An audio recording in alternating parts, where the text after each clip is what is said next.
Narayana, Om Narayana, Om Narayana, Om Narayana, Om Narayana, Om Narayana, Om Narayana.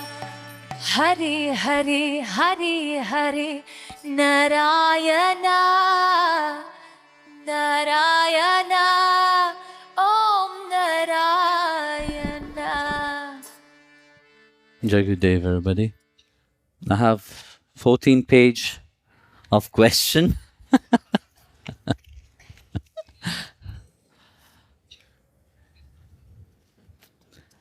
And let's see. You see,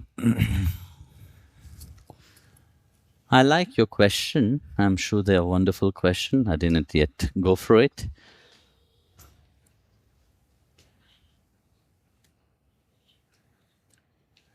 But I would like to interact also with you, which means I will also ask you the question. You see, it's very important, because this is satsang. If I just sit here and just talk, what will be your position into that? Yes, you're listening, or you can appear to be listening, which very often is the case.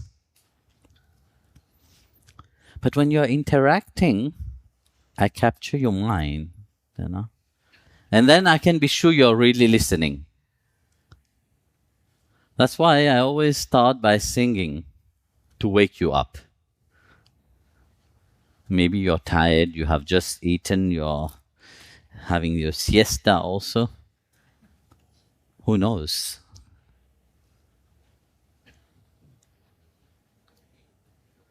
So let's interact now. You're scared? I see many of you are looking as if something has fallen down. You're searching for something. It's interesting,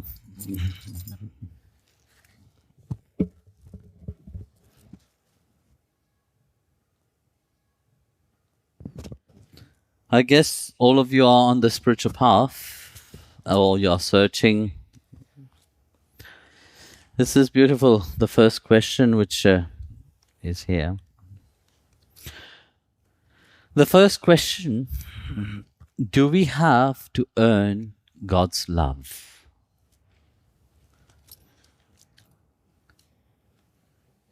So, how many of you think that we have to earn the love of God? Please. How many of you think that we have to earn the love of God? Lift your hand. None of you. Amazing.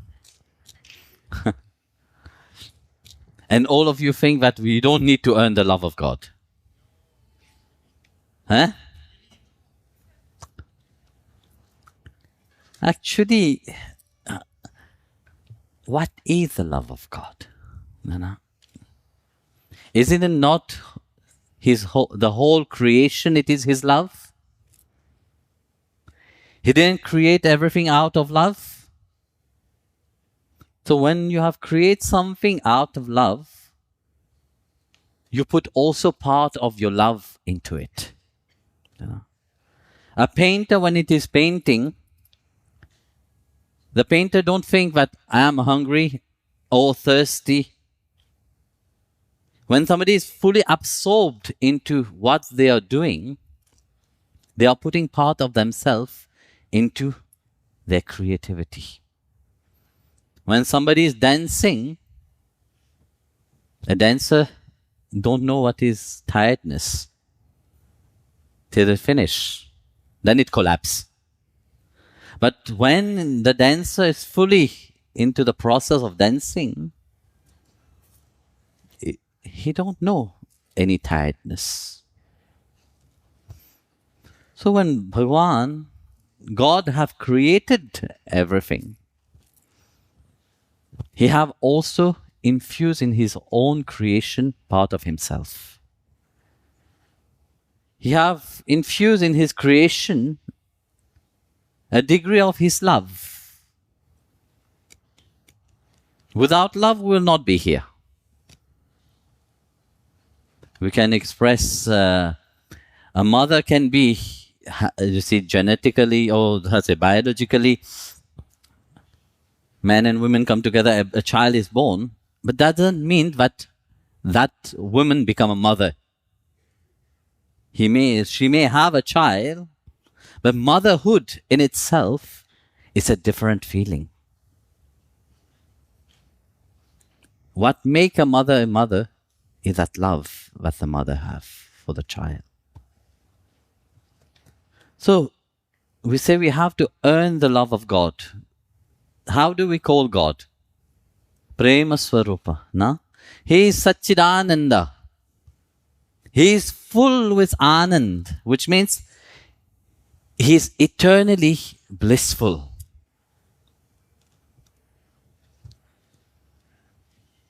That what He have put inside of us, we have a part of that.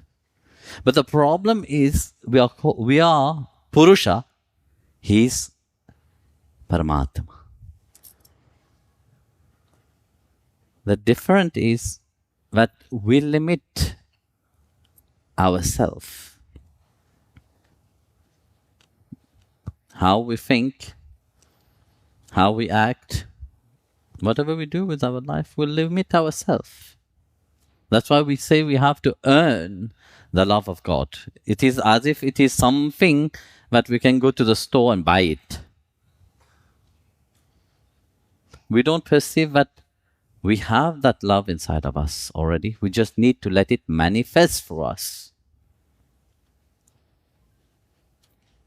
He have created everything out of His love, and He have placed a part of Himself in His creation.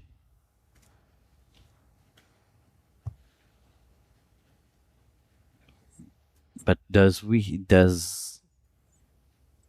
let it manifest? No? How can we let that happen?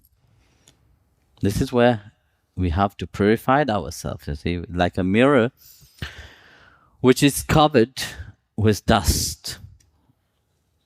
The mirror is there. You can't say that the mirror is not there. But would you see yourself clearly in that mirror? No, you will not see yourself clearly in that mirror. So our mind is so dusty that we can't reflect, I would not say the heart, because the heart is a bit stubborn. The heart have his own mind of itself. But actually, we are the product of that Creator. He is our manufacturer. And He who have manufactured us, there can't be any defect into that. If there is any defect in His manufacturing, then there is a defect into the manufacturer himself.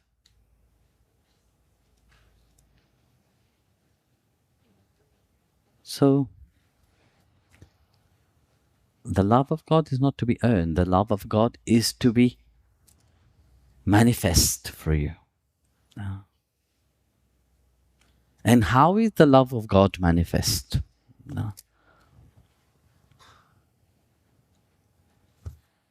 Firstly, we must realize that we have it. No? If we don't realize it, that we have something, how can we give it? Then we will not be able to give. We will keep searching in everybody else. We keep asking, can you please give me the love of God? Can you please show me the love of God?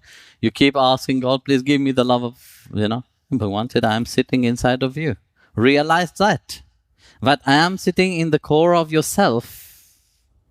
I'm not out there, I'm here. Inside. Drop the mind in the heart, you shall find that love. And once you find that love, you start to reflect that love. It's not an easy journey. It's appeared very easy when I'm saying it.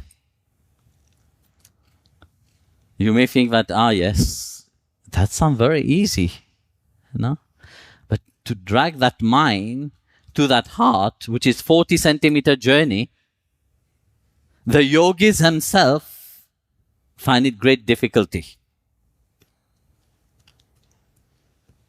So it is 40-centimeter journey.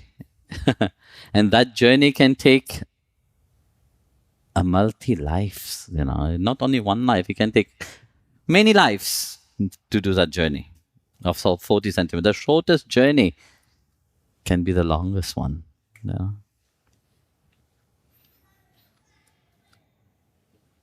So it's not about discouraging you. It's about you realizing that grace that you hold inside of you, that grace of love, that grace of life itself is God's love. Without that love of God inside of you, you will not be alive.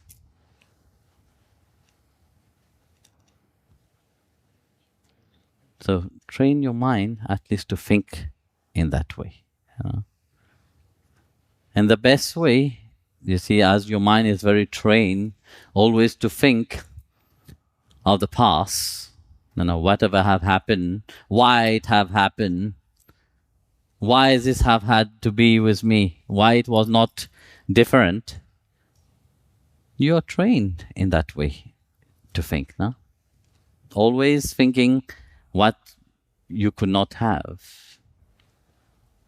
But if you train your mind to be still in the present moment, you will be able to enjoy every moment of your life.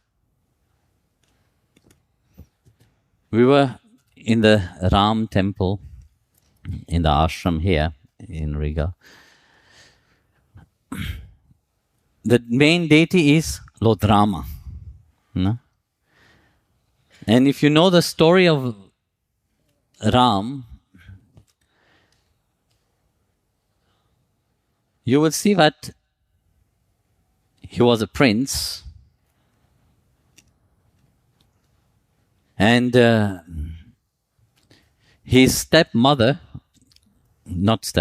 of his mother, because the king had 3 wives at that time.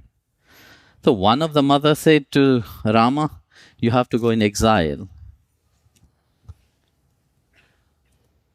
And being in exile for 14 years,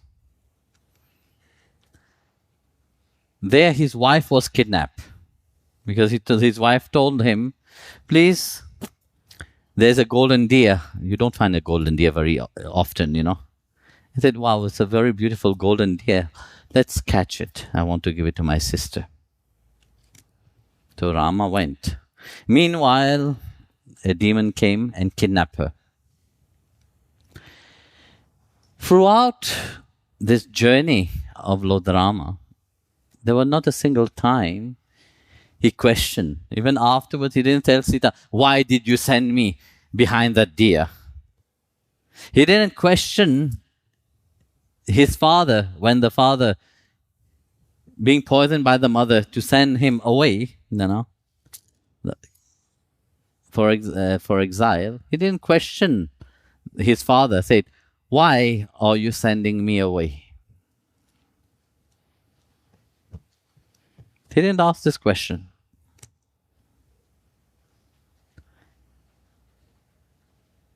Whatever had happened into his life, he fully accepted. And how he did accept it? He accepted because he was in the present moment.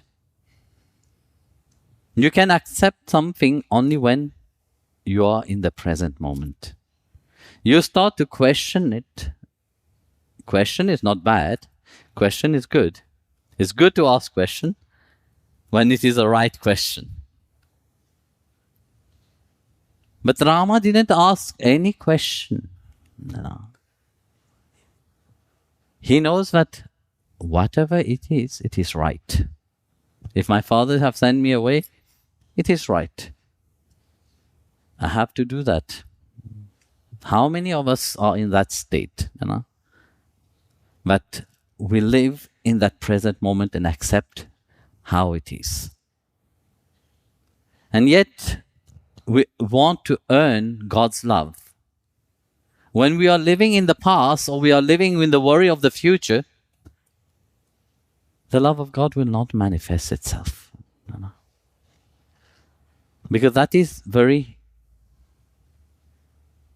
human way of thinking. But when we want God's love to manifest himself for us, we have to awake that divinity which is inside of us.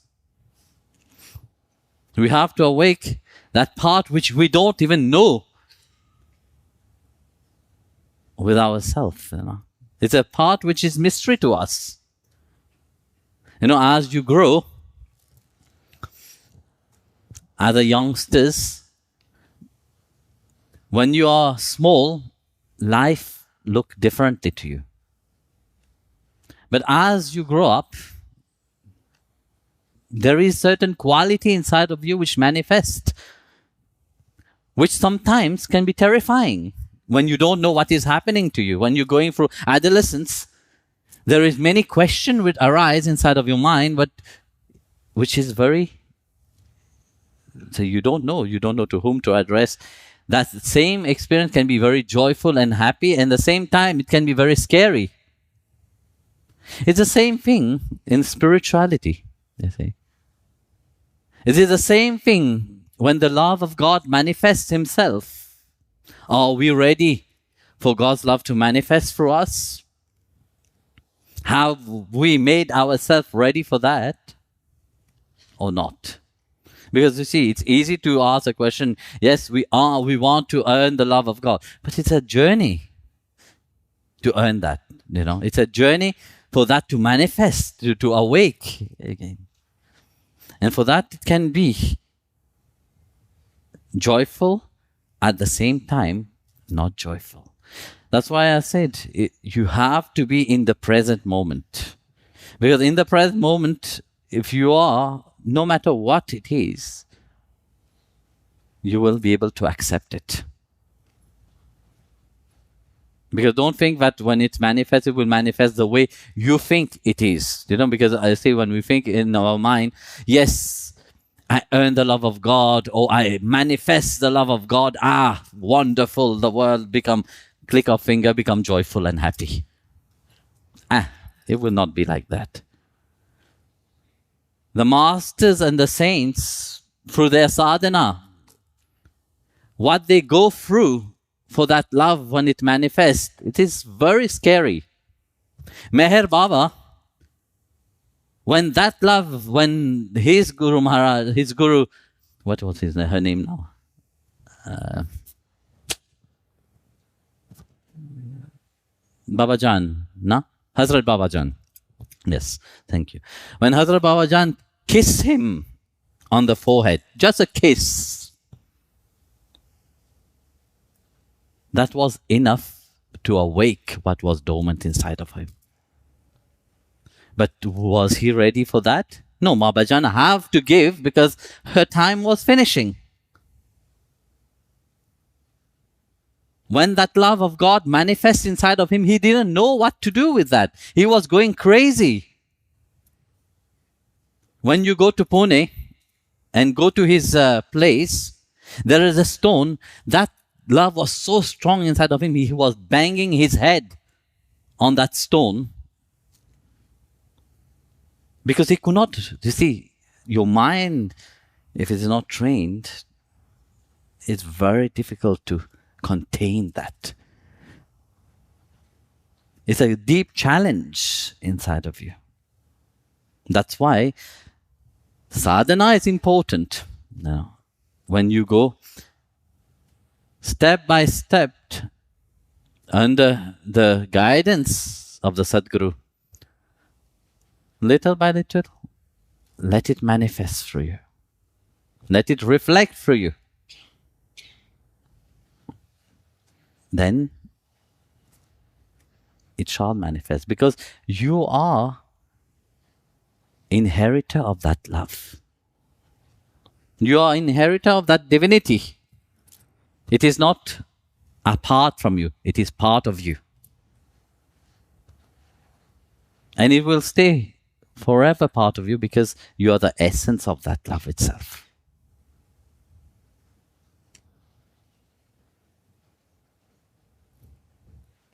So, let's see.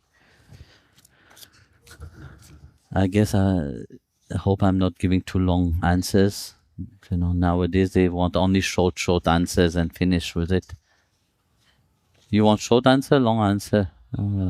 Okay, good. So when you have long answer, you think you are becoming very intelligent.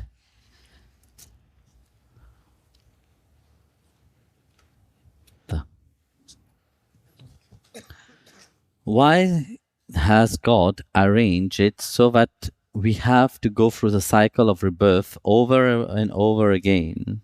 Why can't we be one with God from the beginning? Well, you were with him from the beginning, and he was with you from the beginning. There's not a single time that he's not with you. Why do we have to seek him again? Why there is a need for all this game? Wow. I said now, life is not only one time.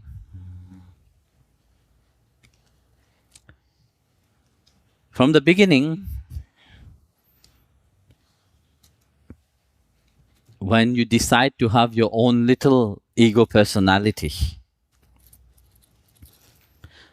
and we attach ourselves to that ego personality, you know, we like to dress in a certain way, we like to look at a certain way, we like to earn certain things, no? Which is not wrong.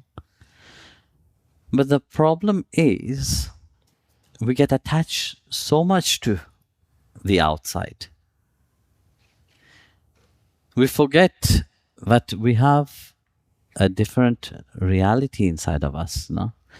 How many, you see, when you go on the street, when you walk, this is one question that I always ask myself. How many people think that they have a soul? You are all spiritual people, of course, constantly. From morning till evening, you think about your Atma. Yeah? Yes or no? See?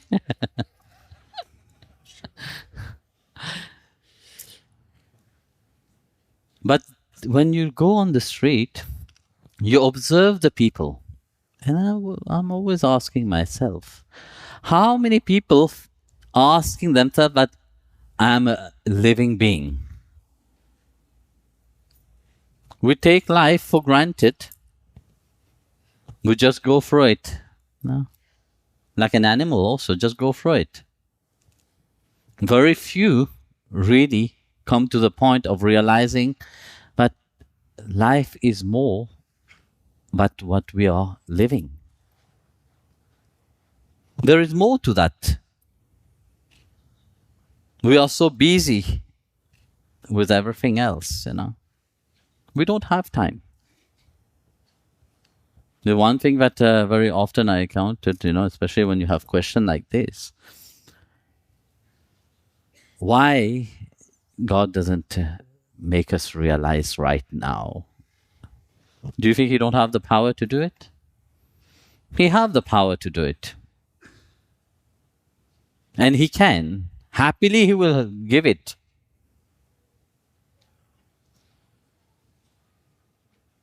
But we are not ready for that. We are not ready to change our life. We are not ready to change our mind.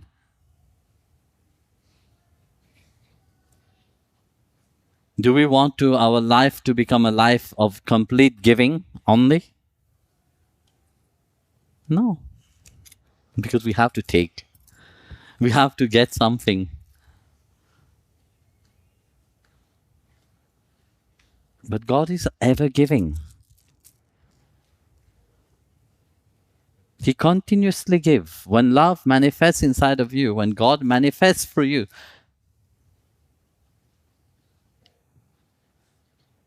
you continuously give. You don't expect anything. But we are so much with our expectation, we are so much with our need, we are so much with our want. If that is not purified yet, how would that manifest for? How would that awake inside of you? That's why we stay in a dormant state, because we are attached to that dormant state, and we have made that dormant state a regular practice throughout our lives. If we are not happy in one life, okay, I have not got a mother which didn't love me, I didn't have a good father, I didn't have a good business, I didn't have this, and I didn't have that. We build up. No. Don't think that your thought is just going like that. How many thoughts do you think about? How many positive thoughts do you think about? And how many negative thoughts do you think about?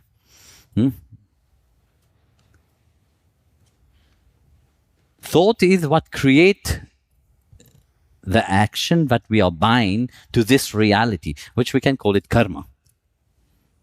It is our thought, our mind, that create that. It's not the action of the outside. The action of the outside can be wonderful.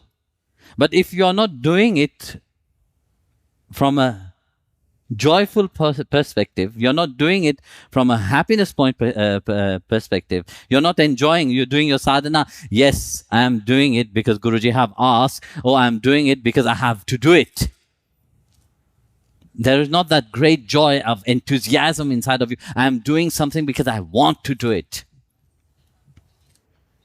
Then it will be very difficult. How many of you look forward to do your sadhana?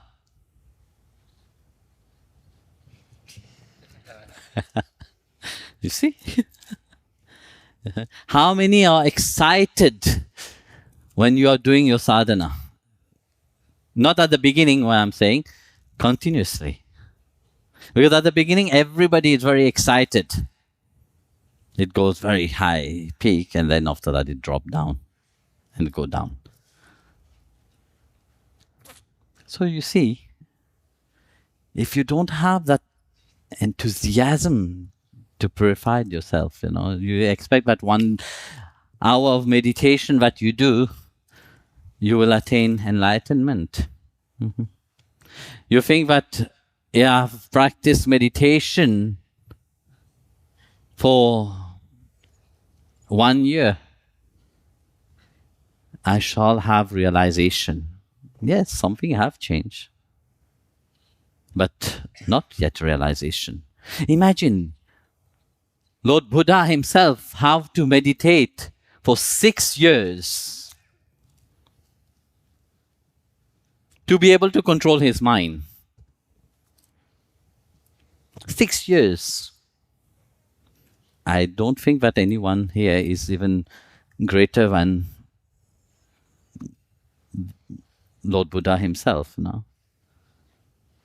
Maybe among you there is some great souls, but the whole process of that firstly is to transform your mind, We want to be spiritual, but with the same mindset. That is not possible.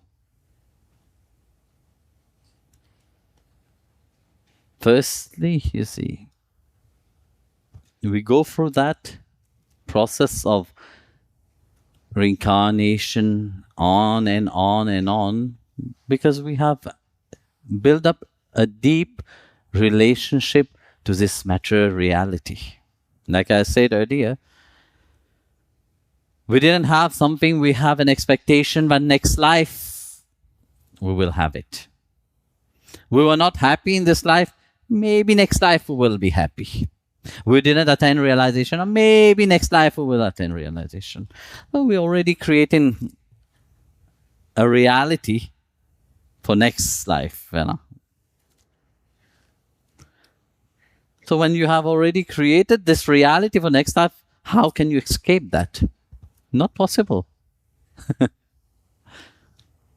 So we have to guard our mindset, how we think. It is not through the action of the outside. We can do whatever we want. That's what Krishna said to Arjun in the battlefield. At the beginning of Bhagavad Gita, chapter 1, Arjun was very lamenting. I don't want to fight these people. They are my family. How can I fight them? I don't desire anything. Every excuses. But Bhagwan didn't say, okay, let's pack up and run away now. No? What did he say to him? He said, no, this is your dharma. You must fight. So he asked him one question. All these people have come. All this great king have assembled and standing by you. Why do you think they did that? Because they look at you. They know Arjun. You are a great warrior. Because of your greatness as a warrior, they stand by you. And if they are standing by you, how can you run away?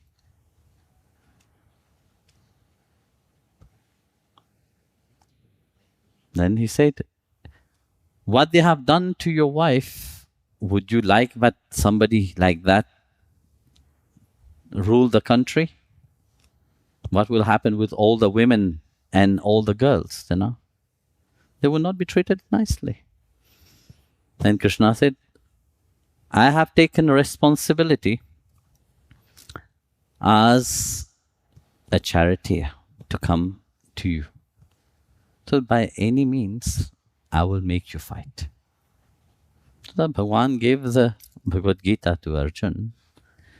But the Bhagavad Gita is a life journey, It's about rediscovering yourself.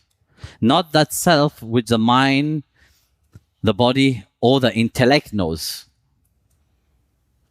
Rediscovering that which energized everything. That is the Atma itself. And that is the point, you see. We know everything logically, but realization is completely different. We can read a lot. Yes, it is like this, others, but when would that happen? Yes, we are into this reality. We are into this cycle of birth and death because we have created it. Constantly we are creating it. Yesterday I was saying, in the satsang, you see, when the Guru come in, everybody is bowing down. This is an act of humility, an act of, reverence. But what is the most important thing is that which mindset are you bowing down? It is not the bowing down in itself. It's your mindset. It is which attitude are you doing that? So in your sadhana also, in your spiritual practices, when I'm talking about sadhana, I'm talking about spiritual practices. With which attitude do you do that?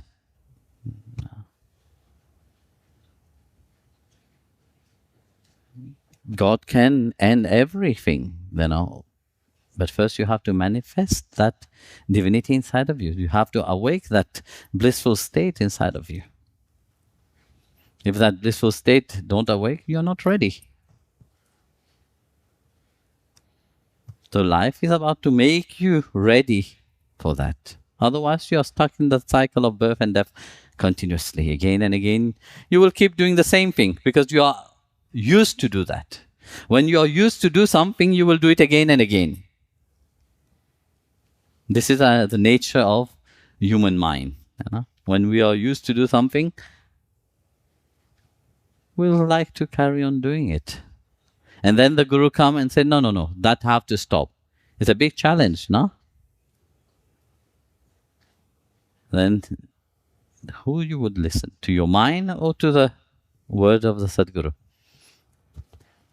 That is also a challenge because it's not an easy thing to do.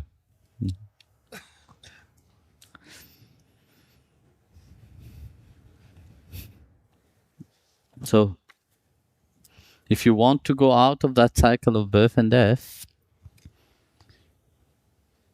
start working of changing how you think firstly, which is very easy. Yes or no? You see, even that, Krishna said it in the Gita, in the Bhagavad Gita. Arjuna asked Krishna, it's very difficult to control the mind. And Krishna agreed with him that yes, it is indeed very difficult. Arjuna said that it is much easier to control the wind than controlling the mind. I said, yes, totally I agree with you. But it is not impossible.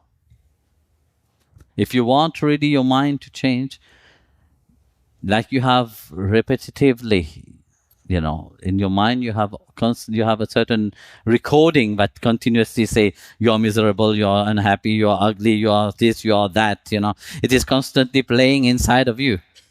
Because that's what you base your life upon. You have based your life upon what others, how they see you. If somebody tell you, you're beautiful, you take it upon, yes, I am beautiful. Somebody tell you, you're terrible, they put it inside of you, yes, I am terrible. So if somebody tell you that you're ugly, you put that inside of you, I'm ugly. So you start playing that recording inside of you.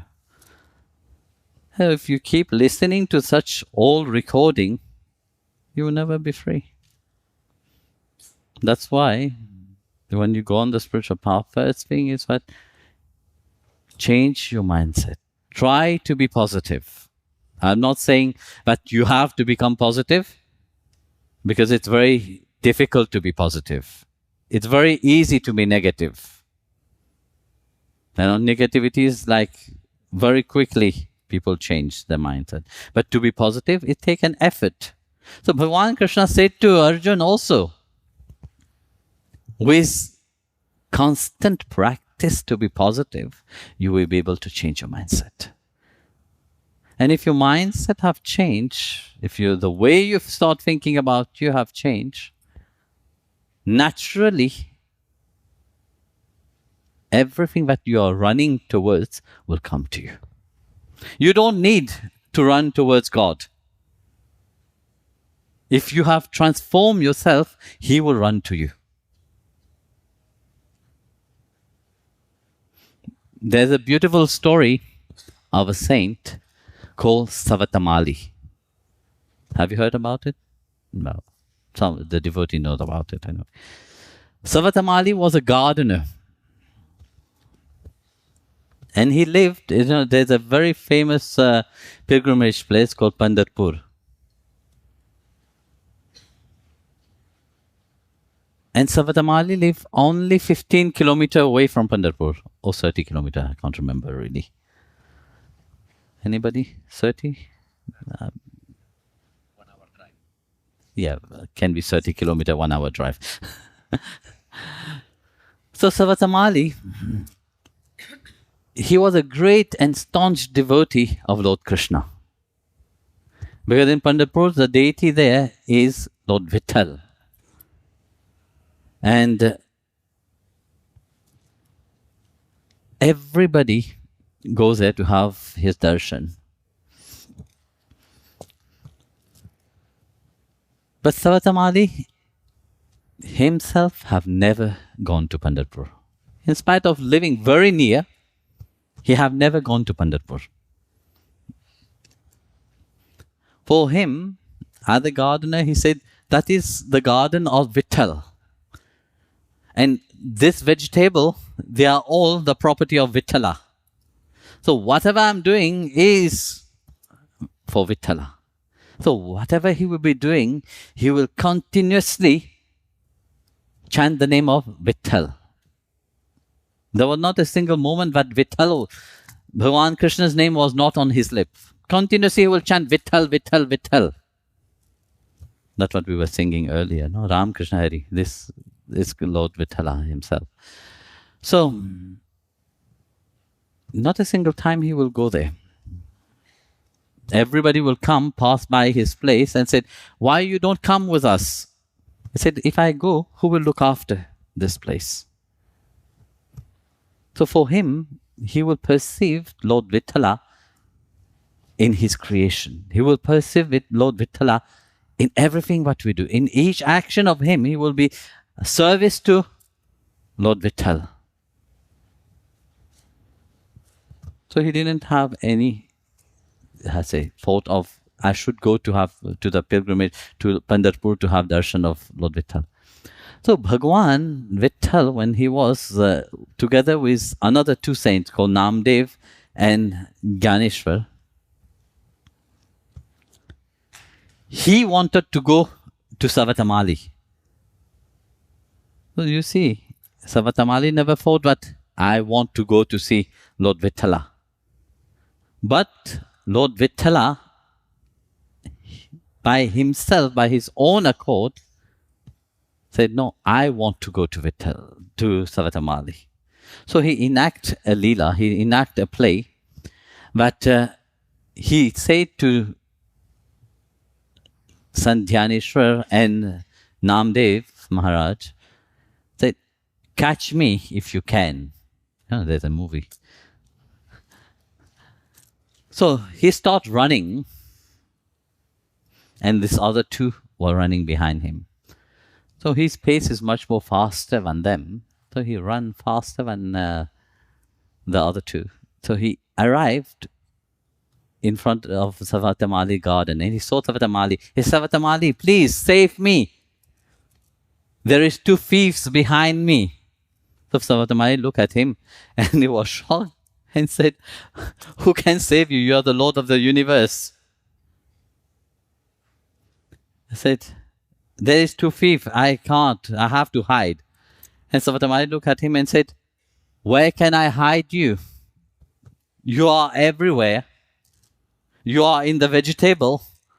You are in me. You are in the tree. You are in everything. This is the state of somebody which is fully surrendered. Somebody which mind is fully absorbed in God. They perceived God in his creation. Not only in one place, because you see, this is very narrow. Say, oh, okay, when we go only to one place, then we can find God. No. Anywhere, anytime.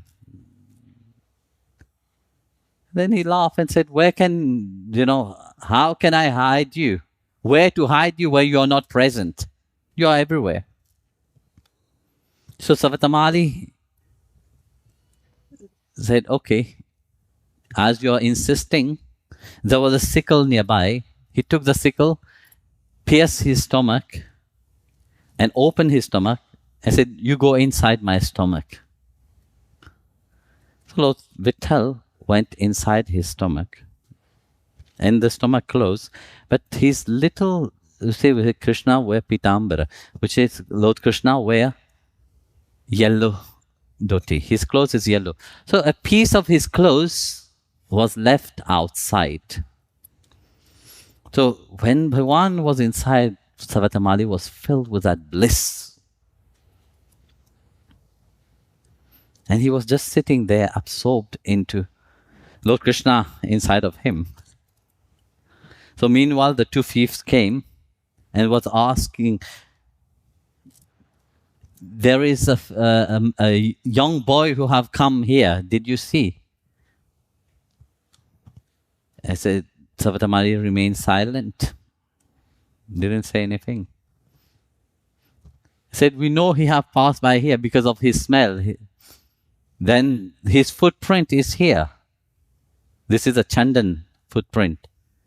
And the smell of Tulsi was in the air. This is the fragrance of Lord Krishna himself. Wherever Lord Krishna is, there is always Tulsi Devi there. So the fragrance of Tulsi was all around, and the footprint of Lord Krishna was there. So saying that, he said, where did you hide him? So he said, can you tell us where Lord Vitthal is? So Savatamali looked at them and said, Vithala is everywhere. So yes, we know he's everywhere. But we are looking for that little boy who have run this side. And we know, you know who we are talking about. And Savatamali didn't say anything. But then they noticed that this little piece of clothes was hanging from his stomach. And said, you have hide it inside of you. He went inside of you. I said, yes. Then they implore Lord Vithala to come out. Lord Vithala came out. And then Lord Vithala revealed that all this Leela, his play that he have done, is just to come to Savatamali. When you become such a magnet of love, when you have been cleansed completely from all your impurity, you start to shine that divinity. And God will run to you. He will come to you. And this is the beauty of bhakti, the beauty of devotion. You know, where we don't need to run to Him. You know. Whatever you do, carry on doing it. Just change your attitude towards how you're doing it. Live your life, but let your mind be upon me. That's what Krishna said.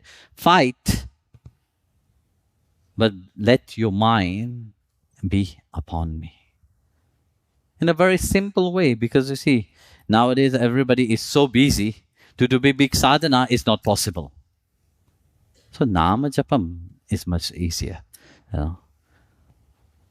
So that's why, you see, whatever you do, if you change your attitude, how you do your job, how you live your life,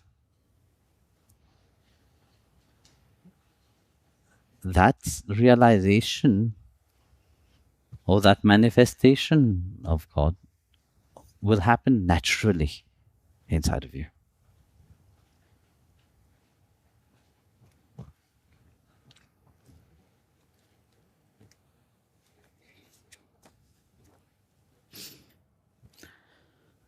Why did God arrange it so that in nature, animal eat each another?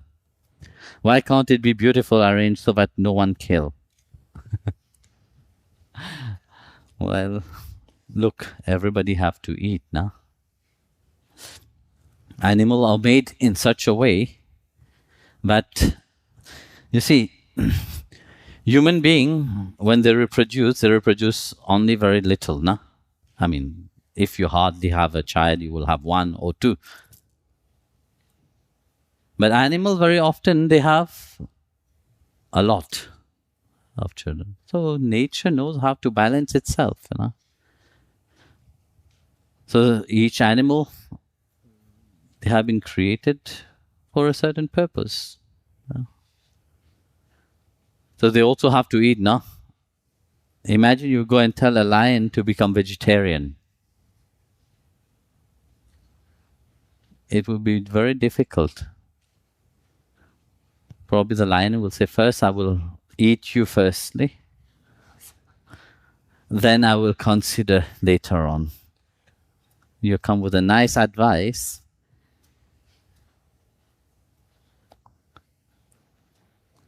So nature, the animal normally, they act into also balancing the ecosystem itself. But human, on the other hand, why do you eat meat?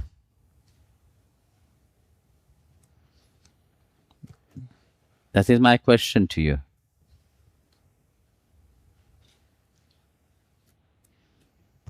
Because humans are not meant to eat meat.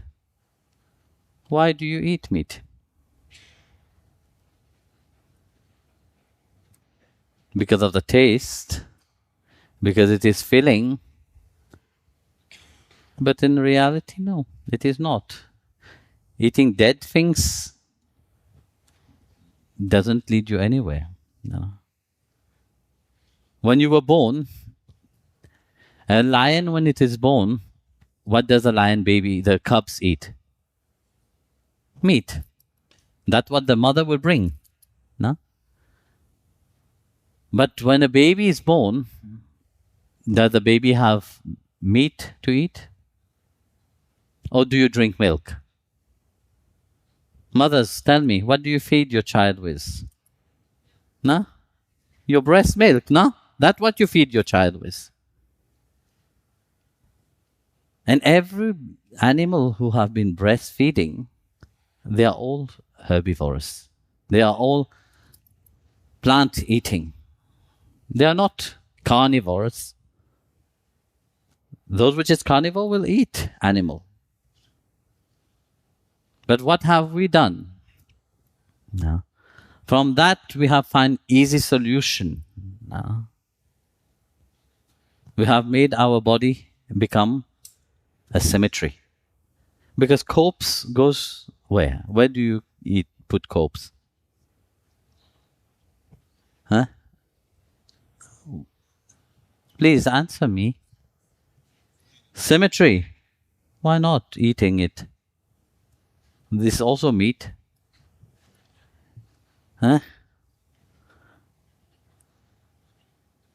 You love your dogs, no? Yes or no? You have dogs? You have pets? You love them dearly, yes or no? You like to eat them? When they died, you can eat them. No, you will never do that. Because they are pets, no? But if a meat is very designed nicely and packed beautifully and in the fridge there, in the, let's say, in the store, or happily you will eat it. You don't think that that was an animal also. That had life also. But you just munching, finish. What you eat have a deep impact also upon your brain. It have a deep impact upon your spiritual process also. It have a deep impact upon your health also. So that's what you have to start watching, what you are eating. Let the animal eat whatever they have to eat. No. This is the balancing of nature. They are made in that way. But you have the choice to have a healthy living or not. What you are putting inside of your body is important also. You want your body to be a cemetery? Then keep putting carcasses inside. Put corpse inside. That will make you sick. That's why you see so many people are falling sick. Because that impact upon the mind, and the mind, when the mind is very agitated, the mind become unhealthy. When the mind become unhealthy, it will reflect upon your body. There's still time. Look at what you eat. No. And if you come to a solution to tell the tiger or the lion to be vegetarian, please tell me. We will bring you there.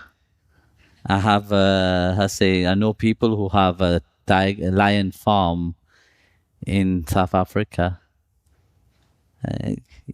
It would be a very good choice. I will. It is you who wrote this question. Okay, when I go to South Africa, next time you come with me. I'll present you Mr. Lion and Mrs. Lioness. You know, when I visited that farm once, there was a little cub, of lion who came running. For sure, I was a bit bigger at that time, and so he jumped on me and bite me here. So I don't think he was very joyful and playful with me. He was so saying, like, you know, in the cartoon, you see ready-made chicken cooked nicely. That for sure he was saying, that's a nice food.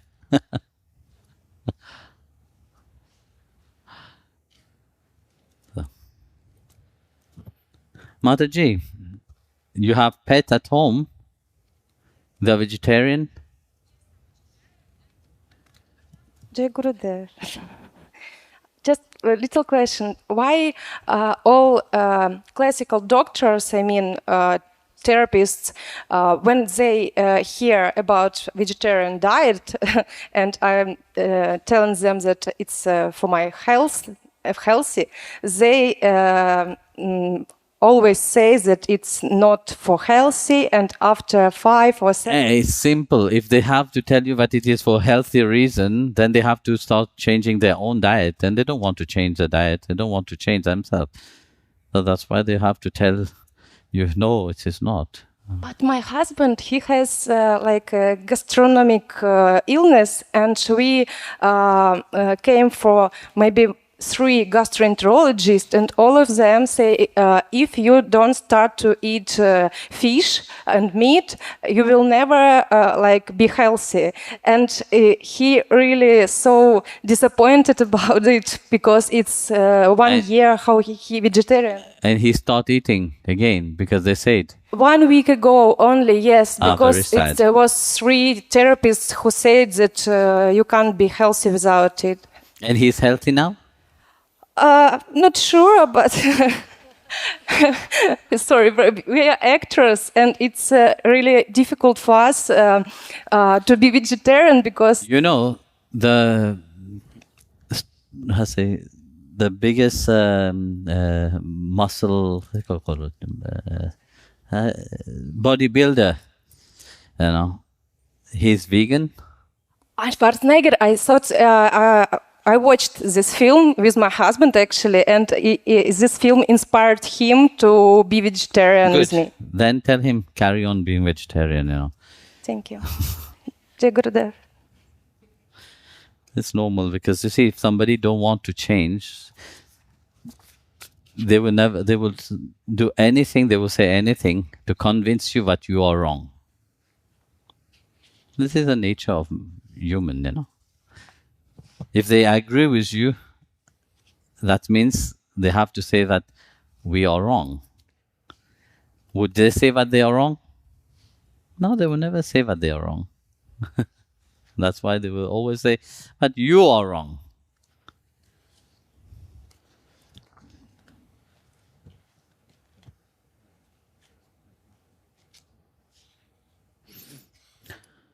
How to continue believing in your work when it does not bring the desire to profit, but it is pleasing to the soul and benefit other people. How to continue your path when you want to give up. See, to give up is very easy. You know, because you see, when I have heard this question very often, oh Guruji, I have great ideas, I want to do this and that. And then along the line, I can't carry on. Because, of course, financially it's difficult. There's a devotee in Portugal. She have a shop and she bring healthy food and everything to the people. But of course, financially, it's very difficult. Every time she come and ask me, Guruji, I would like to close. And I say, no, don't close. And funny thing is that now that shop is making wonderfully. You see, we are not patient enough. You know. We set a goal. We said, I will do this for 5 years. No, within 5 years, I have to become billionaire. But it's not only, you see, if you want to be successful in what you are doing, it's not only the work. No? We can work very hard,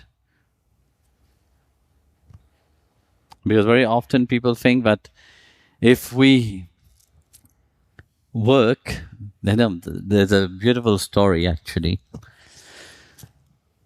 A man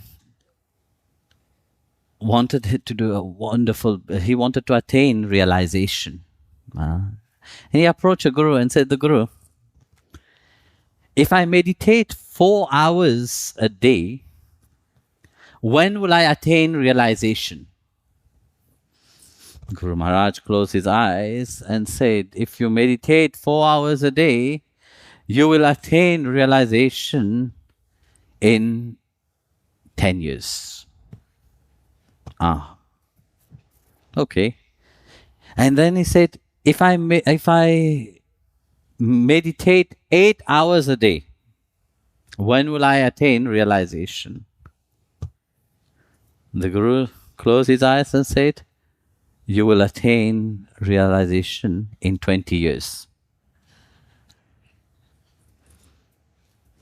Strange calculation. I said, yes. Look, you better meditate for 2 hours or even 1 hour in a relaxed state. You will attain realization in 5 years' time. When stressing yourself, try to attain realization. There's many people do that. You see, the thing that if I do quantity-wise, the result will be much better. No, it is not about the quantity. It's a quality, you know. And quality takes time. If you want to achieve something great, it takes time. It takes endurance. It is, you see, whoever have achieved greatness in business-wise or spiritual-wise, it is through tremendous effort. And the effort was not easy. But they never let go. They never say, oh, it's too much, I stop. That idea what they have inside is so strong. That seeds which have been put inside of them is so strong. But they don't, until that attain maturity, they don't drop away. Do we see? When a farmer is have plowed the earth and have planted the seeds, once he has planted the seeds, does he see the seeds crack and open up? Does he see the seeds have rooted first, then the germination happen? No, he doesn't see that. When will it see? When he sees the first sprout out of the earth. Then he see that yes, they are all growing. But that growth have long time been put inside. That growth have a long time been happening, but you can't perceive it. The seed who have put that idea to make something wonderful have already created its root. It starts to germinate, but it's on the surface. And you stop watering it, you go away. How would you achieve something great? You will never be able. If you don't persevere, if you don't perceive in what you have put your mind or that great seeds, that plant will not grow. That business will never flourish if you just feel that yes, it is only for profit what I'm doing it, then you will never achieve anything. In the life of whoever have achieved, Mr. Honda, for example, who created the Honda car. Do you know how his life was? He was studying in the university. And he created an engine. And everybody was making fun of him. They never trust him. They never believe in him.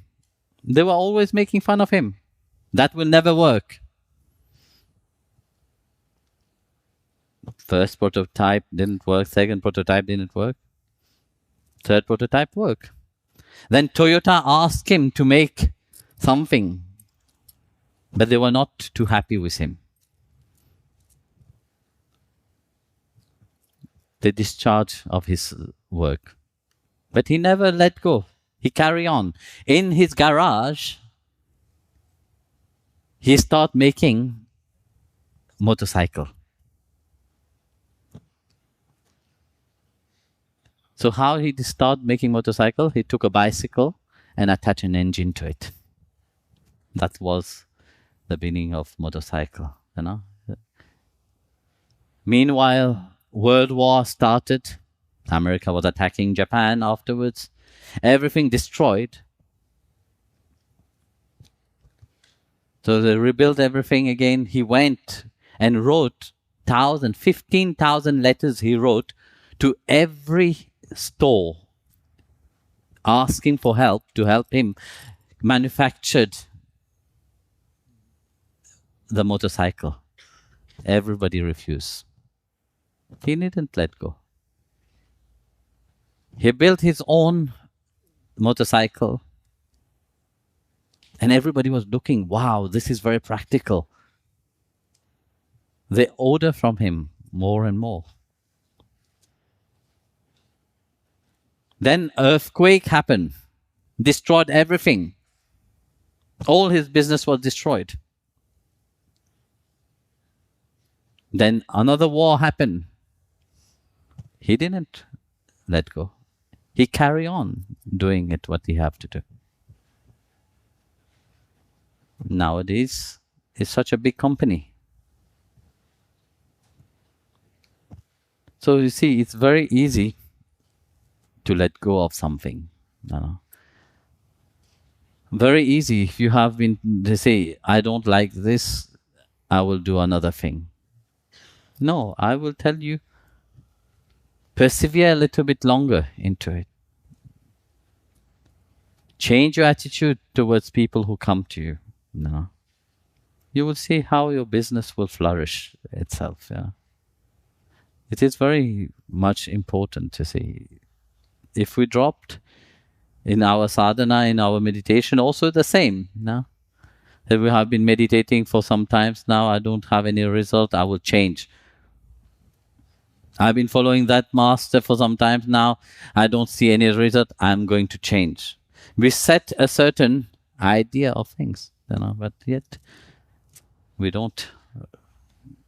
It is not when we want it to happen. It will happen the moment we have had that growth inside of us. When we break through, we come out of the earth itself.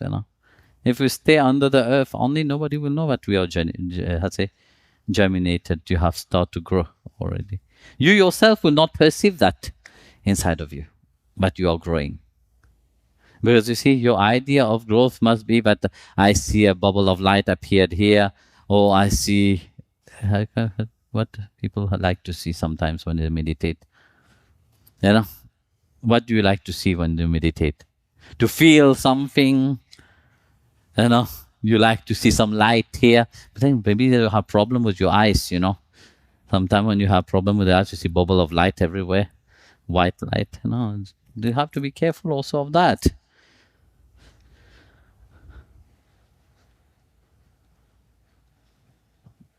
So if you are doing your job, and you have started something wonderful and you believe in what you are doing, Carry on doing it.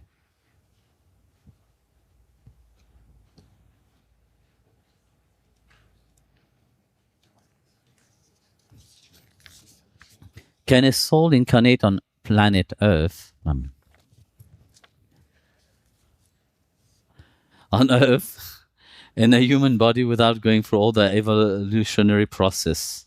It is said that in order for the soul to acquire a human body, it have to go through a long way, having been reborn 8.4 million times. In this time measured in years, as we human understand, it is measured in another unit of time. Actually, there is many great souls which doesn't go through the process of going through evolution. According to the Shastra, according to the scriptures, they say, to attain a human body is not an easy thing. Because we think that we have attained this human body as a product of, biological product of, our parents only, no? No, it is not just that the fact, The fact is that it takes a lot for one to attain a human body.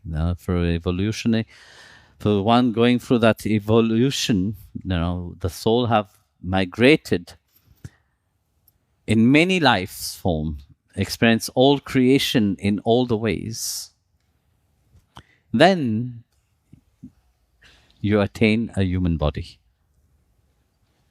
That's why the saints say that it's not an easy thing, to attain this body.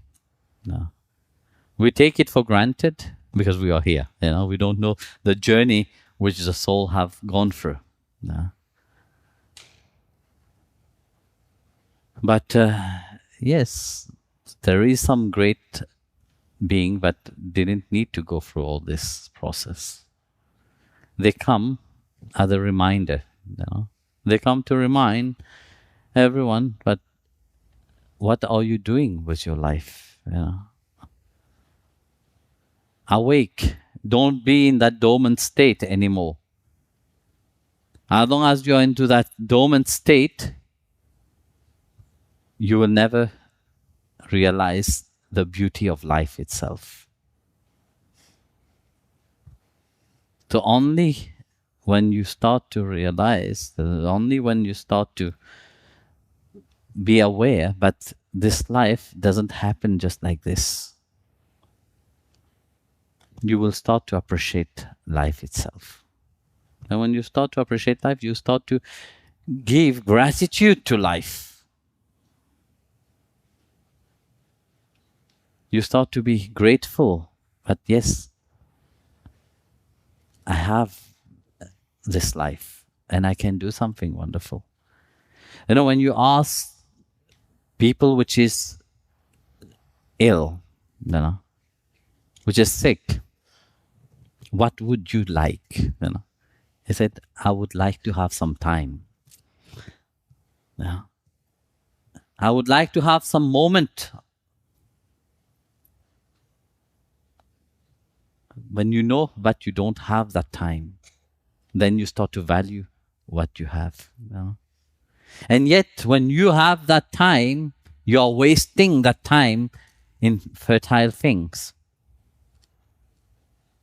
How many times, you have wasted?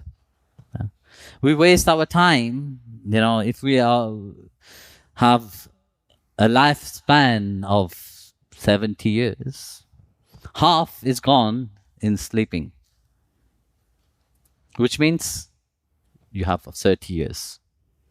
This 30 years, would you say that you are living your life in this 30 years? No. Take 8 hours every day, 40 hours a week out, working very hard, which is important to work. But in which attitude you are working? You are not working, you are slavering yourself. Working very hard. Let's take out of the 30 years, 15 years out. You have 15 years left. So out of these 15 years, how many moments were you happy really? Which you can say, yes, I am living. Let's take half of that out because you were not really enjoying this life. You were worrying. You were, in anxiety. You were always miserable. 7.5 years out. So how long have you have as life? 7.5, 7.5 years only. But you can say, yes, I have lived. And that's what you call life.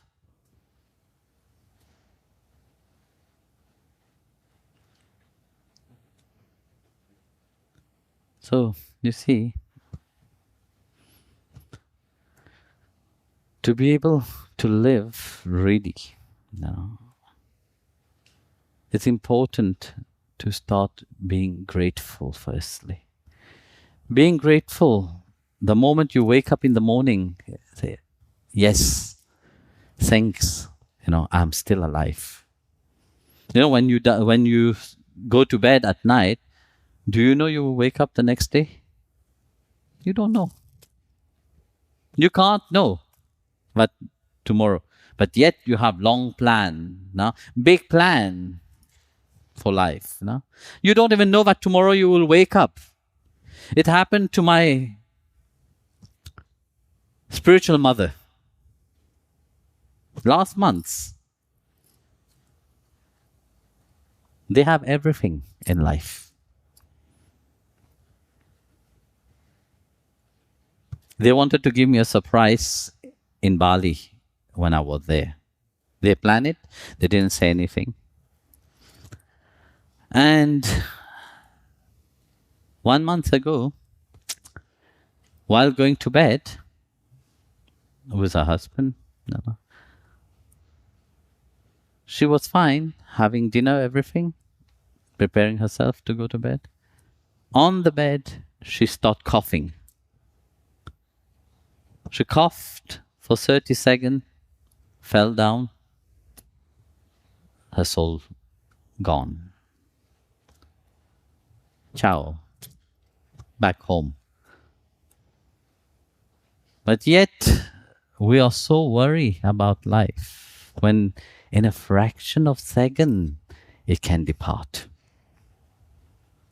Start living now, Start enjoying every moment you have. Because that's what you have, and that will never come again. The time you have wasted is wasted. But you can start living now, Be grateful about life, Because that life doesn't come every time the same way,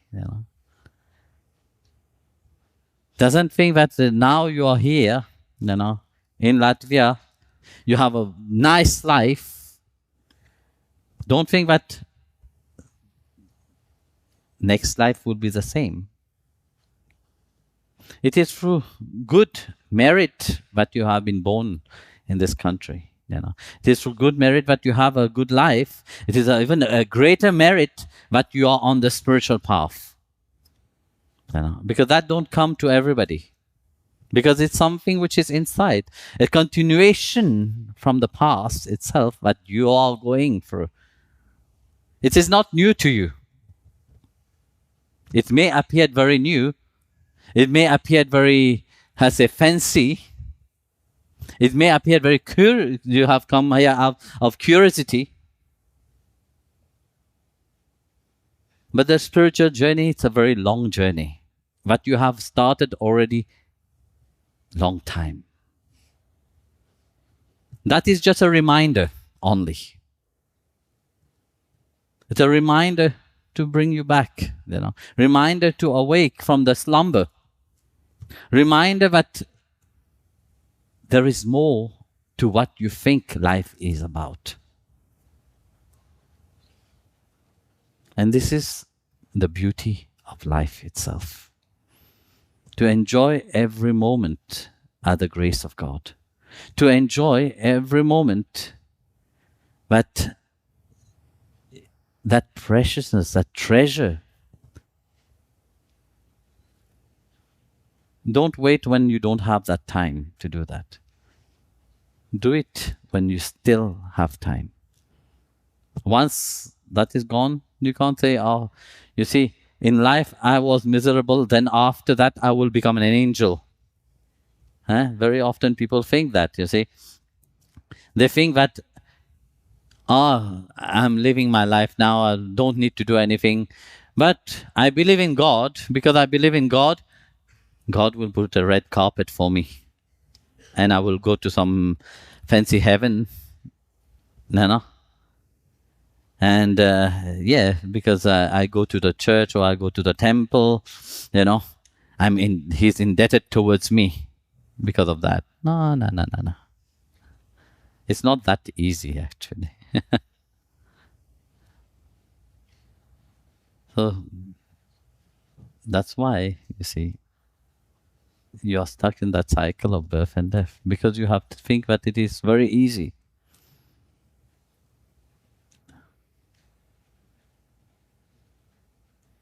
If your heart is open, then everything becomes easy.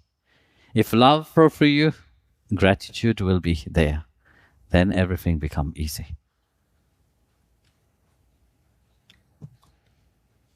Otherwise, very difficult. Then you're stuck again. If you have, like I said, if you have not, then there will be another life. If you have not have a good husband or wife, you have not have good children, you have not have a good bank balance, then you're looking forward for the next life to do that. And it will come. Don't know when. This is same question was asked to Krishna. The mystery of karma.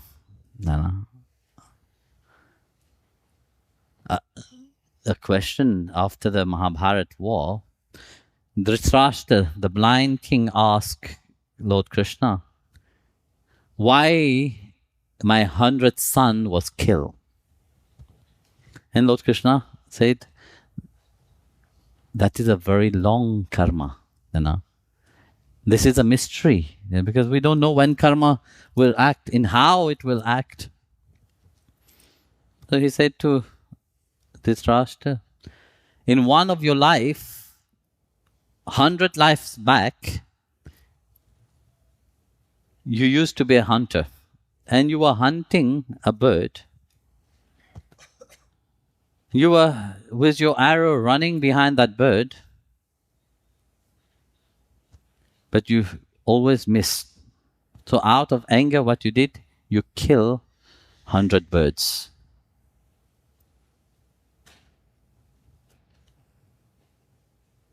And then he said, okay, I kill 100 birds, but why now I have to go through that ordeal, Why I have to go through that pain? And said, well, you have had 50 lives back, that happened 50 lives back. It needed 50 lives for you to have enough merit to earn 100 children, 100 sons.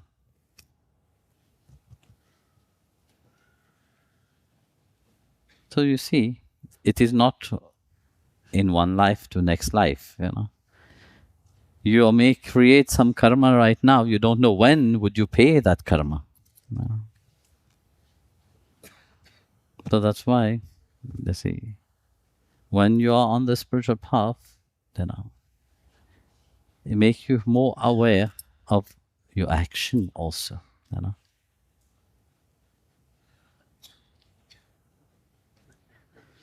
So don't think that if I'm doing bad right now, bad thing will happen. Maybe God have changed his plan, you see, because sometimes you see it happening already in this life itself. So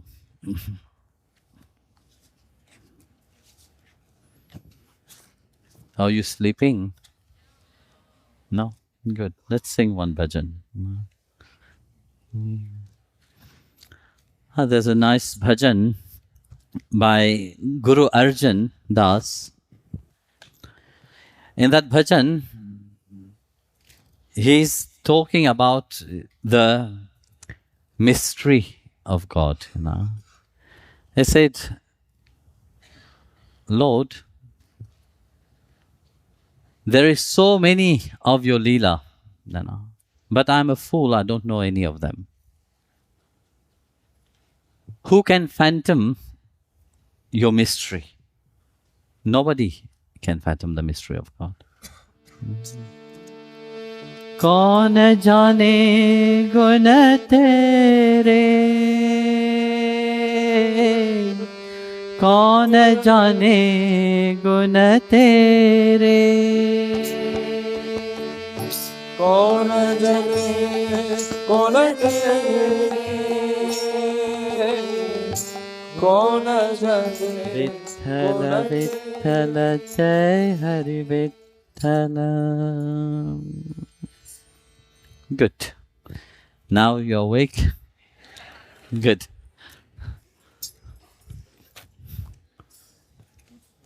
We still have time? Good. Now I'm asking because I was in Japan last week and we were having satsang. I was so much engrossed in the satsang and it was already 10 o'clock. So it passed 1 minute only. And the man was there. You have to stop. And I thought I was already 1 hour. So it was just 1 minute. So I guess here in Latvia it's not the same, eh?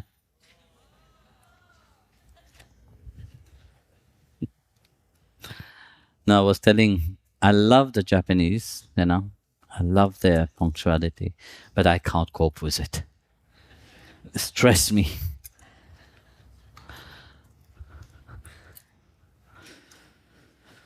So, I would like to hear advice on how to maintain patience. This is one word which everybody don't like. If I ask what is the word that they don't like, is patience. How to deepen self-inquiry and how to maintain peace and joy within and around yourself while remaining in simplicity, truth and love. You have said it in your question itself. Simplicity, truth and love. It's everything which is very important in one life.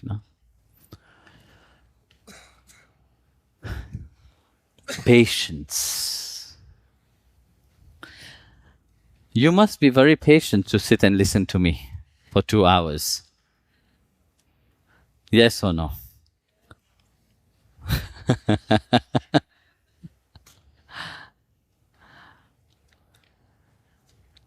This is one thing that very often people ask, Guruji, I want to attain realization, but I want it fast. Give me the fastest way. Yeah, well, you see, if you are not patient in life, you don't achieve anything. And this is one quality which is very important to have. Especially if you're on the spiritual path, you have to have patience. But you see, we have been trained throughout our life, since small actually, but we have to do something very quickly. We don't have time. That's why we have to do very quickly.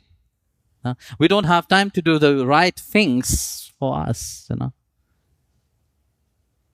When you ask somebody, come, let's do a Bhagavad Gita circle. Guruji, I don't have time for that. No, I'm busy. Come and do Om chanting. I can't. I'm busy. No? Since small, actually, you have been taught that in this rat race, you have to run. If you don't run, you will be left behind. No? And this is the attitude that we have adopt in our life, always running, always being impatient. If we want to meditate for 1 hour, God have to appear there. If he don't appear, not possible. It is wrong. Imagine, you are small. When you're a baby, you have all the time. You are free. You have that freedom. And the moment you start to grow up a little bit, you start to play. The first thing, you start playing with your toys. You start playing, you start to write. When you start writing, okay, let the child, it's writing.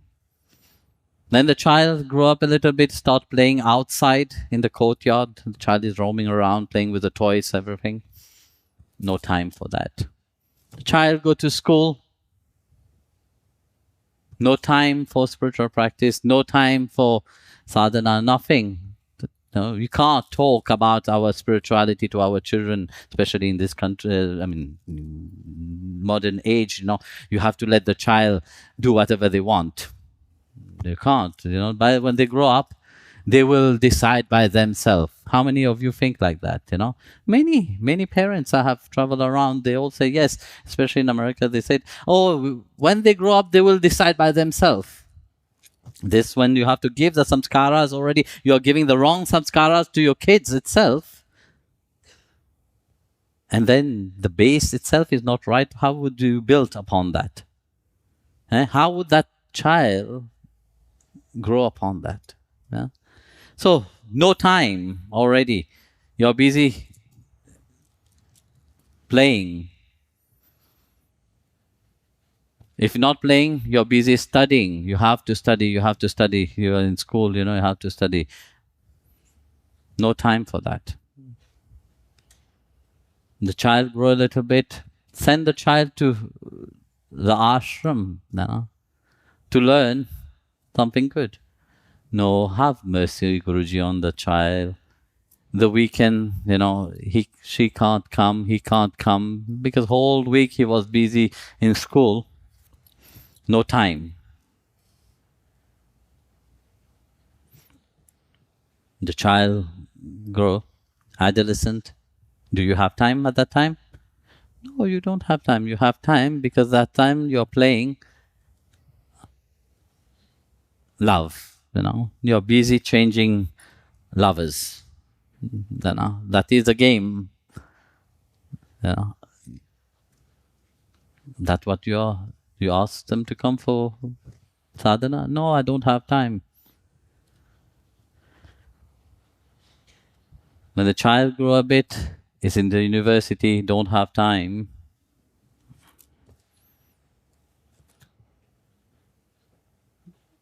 The child is growing, now it's time to get married. When would they have time to do the sadhana? When would they have time to chant the name of God? When would they have time to be with themselves? They can't. You are so much programmed in a certain system, but you are busy.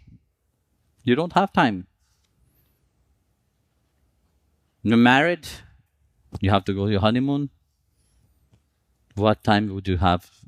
You don't have time. After 9 months, baby is born, you don't have time. Another child is born, you don't have time. Another child is born, you don't have time. So like that, time is going, you're getting old. Now you have to marry your children. The children get married. You see the Indian lifestyles there. I'm looking at the Indian man here, he can adapt to that. Our parent, how, you have to worry for your children getting married. Children in married, grandchildren is there. Time is running, you're old already. Said, now Guruji, come. Do you have time to do some Bhagavad Gita?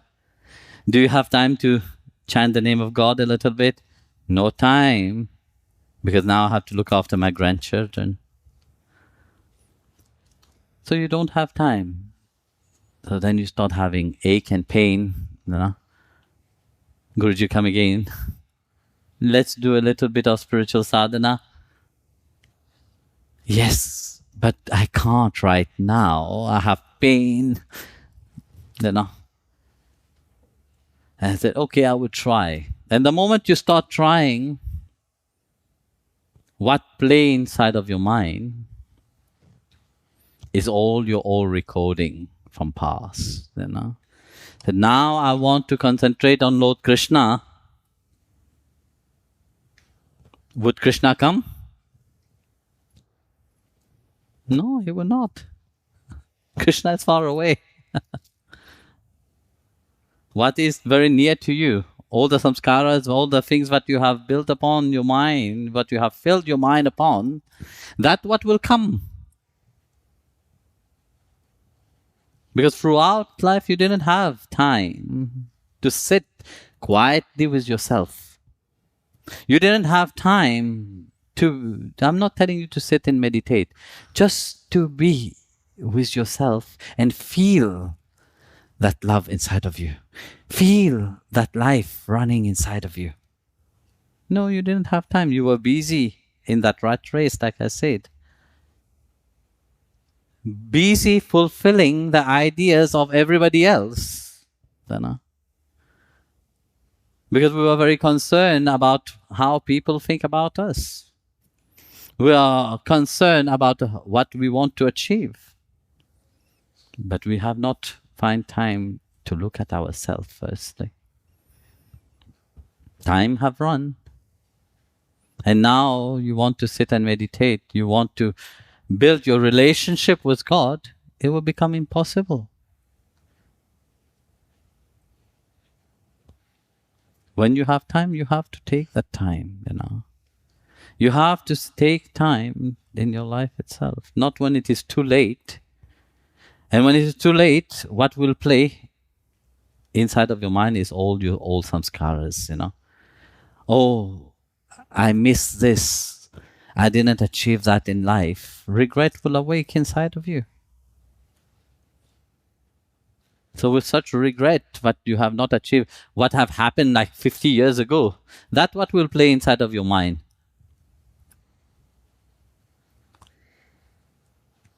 Can you be free from that? No, you can't be free from that.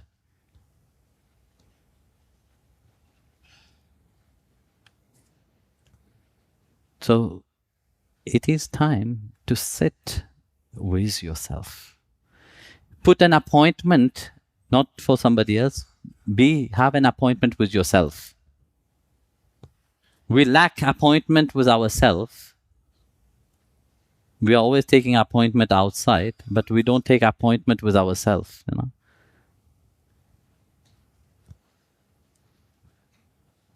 Just sit down 15 minutes. And during this 15 minutes, forget everything. Even as busy as your life is, forget about it. Forget about everything. Once I was talking to a businessman, very prominent businessman from Mumbai, and I said, well, you're so busy, do you have time to do your sadhana, to do your spiritual practice? I said, yes. Whatever I do, wherever I am, I chant the name of Krishna. I'm always chanting his name. But one thing that I do, irrespective of how busy I am, I take half an hour with myself.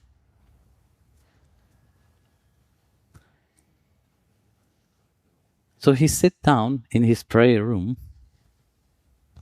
and I asked him, do you meditate? I said, no, I don't know how to meditate. But I enjoy the moment.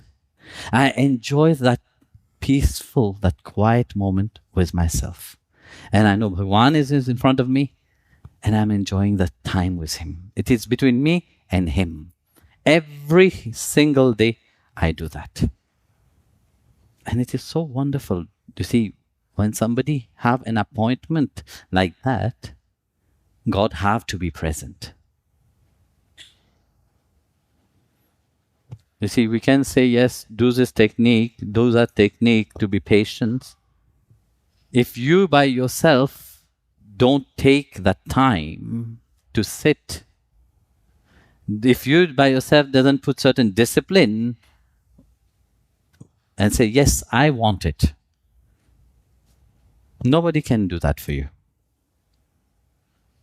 Now you don't have time, but tomorrow, when you're not well, you will have enough time in the hospital. And then it's too late. Because when you're in the hospital, your concentration will not be there. So try to sit 15 minutes. You can chant the name of God if you want. The most important thing is that you don't think about anything. Don't think about your worry. Don't think about your husband, your wife, your children. Forget everybody. That time is between you and your Creator. You and your God. Have that appointment on a daily basis. You will see how your life transforms. And automatically, you will become patient. How many of you sit with yourself for half an hour? Not doing anything? I'm not talking about sleeping, please. I just want to rectify that. Yeah. Half an hour? Okay, we have again less. At least 15 minutes, or try for 15 minutes.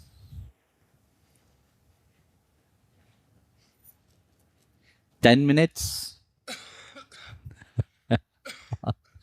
5 minutes. 2 minutes. I hope everybody will sit 2 minutes quietly every day. No?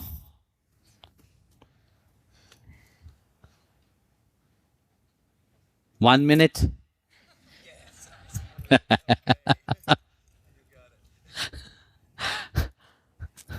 So the rest is 0 minute.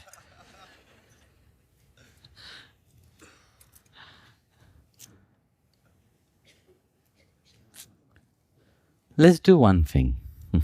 Okay, as I see you very disciplined.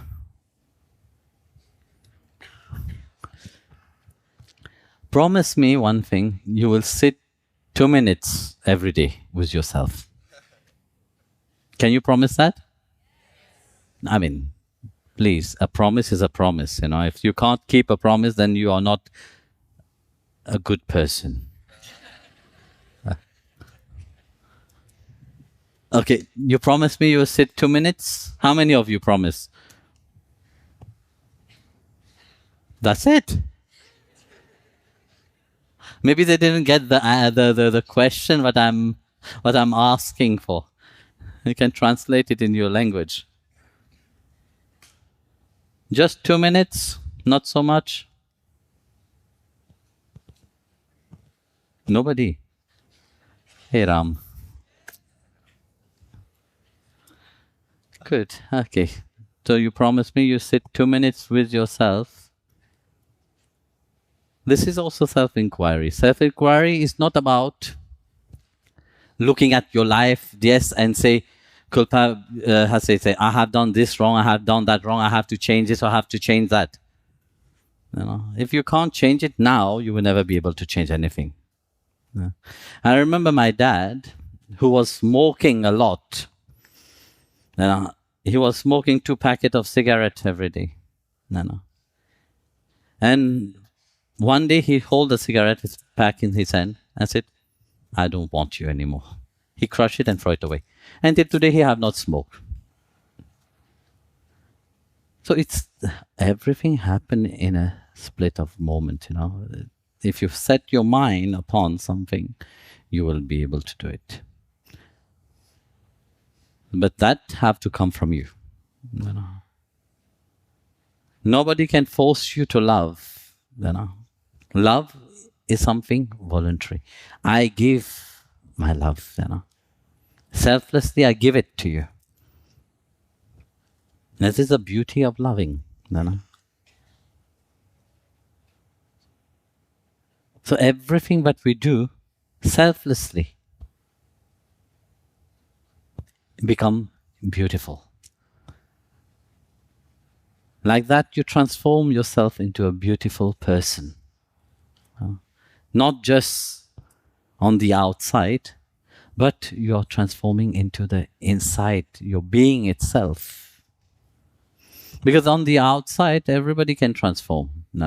Everybody can appear, everybody can pretend.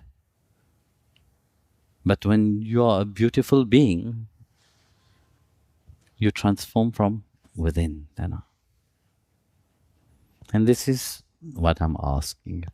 If you want to find that peace, that joy, and that patience, you have to transform from within.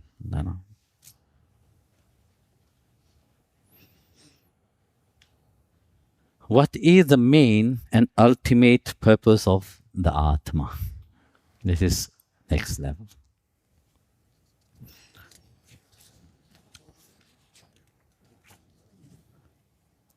What is the purpose of the Atma? What is the dharma of a human being? My question to you.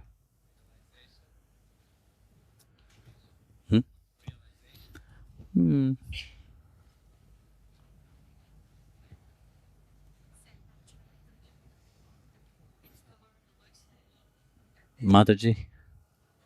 I think like the karma is to learn a lesson. Like we came here to learn like a lesson for our soul. Well, life is a lesson, but it's not that the question. Now, what is the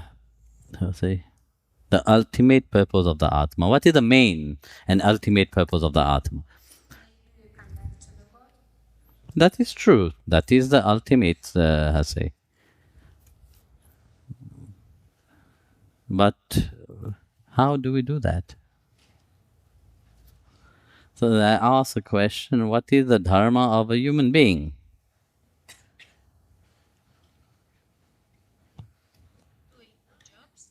To? Doing good jobs. Good jobs. Good. Yeah, Just yeah. good things doing. I Yes. think this is dharma. No? No? Okay. To love. That's it. It's simple like that. Somebody said it from behind. The first prime dharma, of a human being is to love.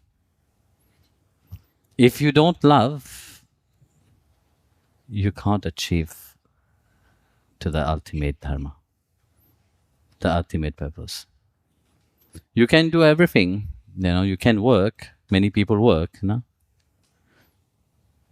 but doesn't mean that they achieve to that ultimate dharma. Many people learn and become great professor. They can talk on length about spirituality. They can talk on love. They can talk on length of any important subject, but doesn't mean that they are realized.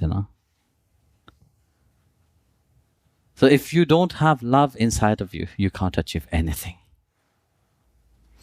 And that is the most important thing, that you have to understand. The prime dharma, firstly, that you can call yourself a human being. A human being is somebody which is embedded with love itself. Love makes you a human being.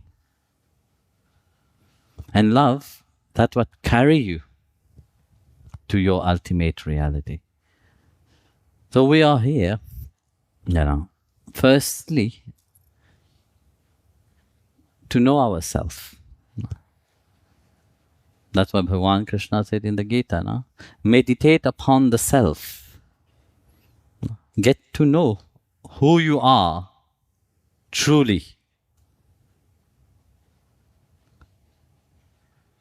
So when you get to know who you are, the question doesn't finish here. Because, okay, fine, I know who I am, and then what? So that is the main purpose of the Atma, which unfolds itself, When I take time and get to know who I am truly, I want to know also where I come from. And how would I achieve back to that same state? The Atma want to journey that,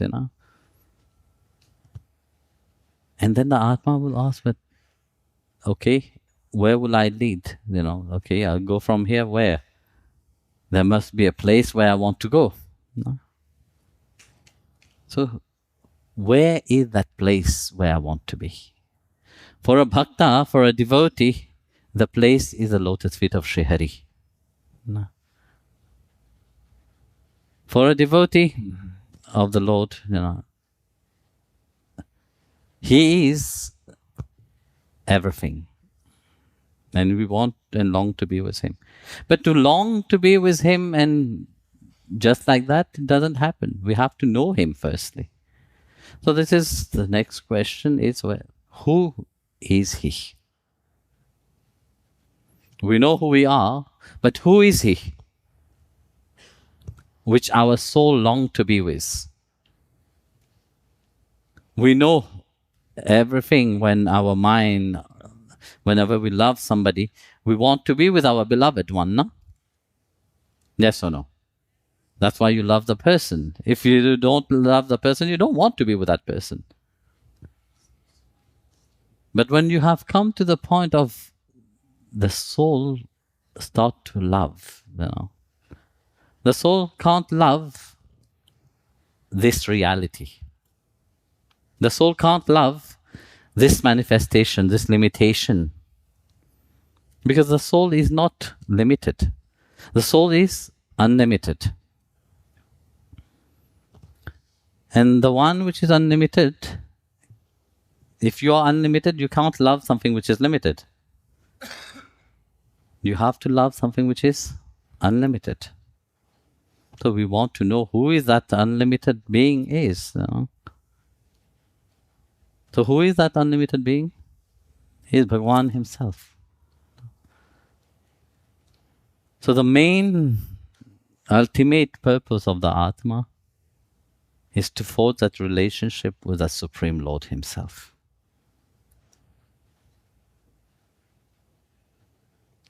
So this is the main purpose of your Atma. Nothing else, Nothing in this reality your Atma is attached to. So it is a life journey of, your spiritual journey towards rediscovering firstly yourself, Firstly, by becoming a better human being, Very often I say, if you're not a better human being, what makes you different from others? Because you have bettered your life. You have transformed the way you think.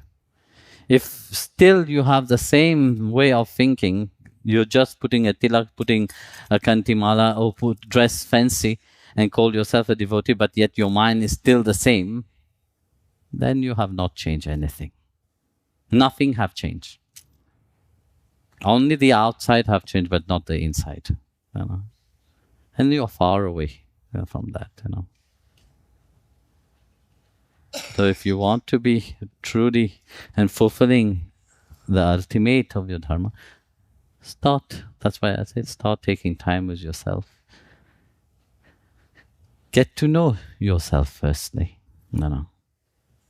And get to know who Bhagavan is.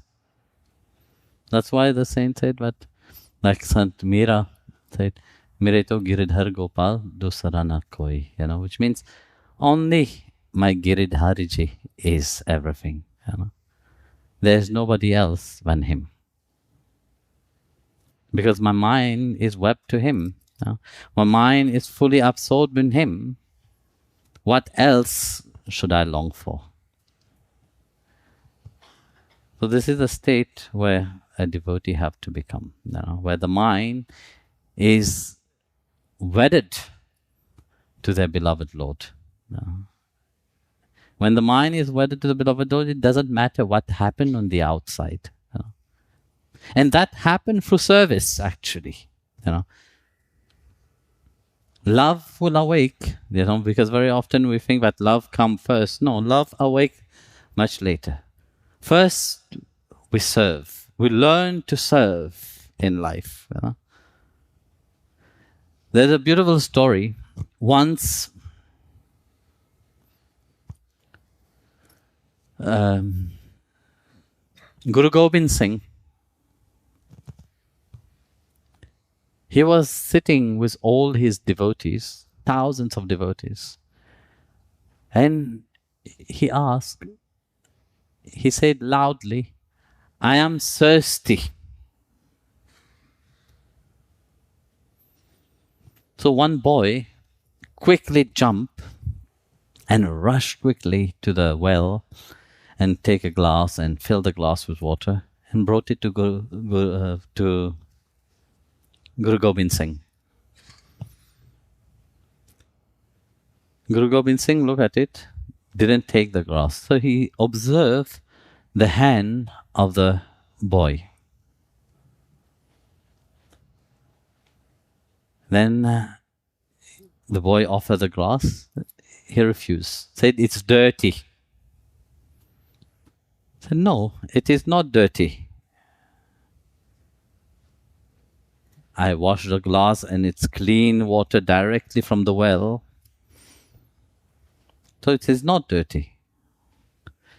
Then he looked at the hand and he said, "Yes, the water is not dirty, but the impurity of your mind have dirtied that water itself." He said, "What do you do?" Then he said, "But I am a prince. I have grown up in the palace, and it is the first time that I have served somebody. It is the first time that I brought water to somebody, because in the palace, whenever I want something, all the servant bring it. I want water, the servant bring the water. Whatever I do, my father provide for me everything." So Guru Gobind Singh said, "But that's why you are spoiled. That's why that water is contaminated, is dirty. Because you are not pure. You have not been purified." He said, "If you want to purify yourself, it's honor through service." So that have touched him so deeply. But he stayed in the ashram. He said, "I have a determination. It is true what Guru Maharaj have said. I have to purify myself." So he started working in the kitchen. He started cleaning. He started washing the dishes and everything. So after months of working in the kitchen, he been humble. He have transformed. And there was such a joy when he was serving. So again, another instant, Guru Nanak Dev Ji asked again for water. This time he reluctantly got up and went to get water. So this time when he came with the water, Guru Nanak Dev Ji hold his hand and took the water and drank it straight away. And he looked at his hand, he said, "Yes, you have been purified." I said, "Yes, your feet get purified when you go to the darbar, you go to the doorstep of the Guru. But your Atma get purified only through service." So service is what purified the Atma. And when your Atma is purified, naturally love will awake. Yeah. Because when you serve, there's a different kind of joy that awakes inside of you. But I'm not doing it for myself, I'm doing it for somebody else. And that joy is a different kind of happiness. Whenever you are doing something for somebody else, you're more happy than when you want to do something for yourself. When you want to do something for yourself, you get very discouraged very quickly. I want to go to the gym. If I do it for myself, sometimes you become lazy, you will not do it. But if somebody is getting married and you have to look very elegant, you want your sister to get married and you want to look elegant for your sister, you will do it. We have Deepavali, Deepavali, everybody clean everywhere, all the house, everything is clean. Nobody get tired because they are doing it for something great. So like that, it awake a certain joy, you see, for service. Love awake. And when love truly awake, when the ego is not present, when I'm talking about love, is the absence of the ego. Because whatever we do in life, we always do it to please our ego. But our ego can never be pleased. More we want to please our ego, it will never be pleased. So service destroyed that egoism inside of us. So when love is present, like I said, Bhagwan, by his own accord, he comes. That's what's called darshan. He comes in so many ways to bless. So that is the ultimate goal of one life, to purify oneself, to awake that love, and to forge the relationship with Bhagwan by knowing him firstly. And when you know him, you know he's the ultimate goal itself. Jai Gurudev, all of you. I can't answer all the questions. I have answered only 6 of the questions. So.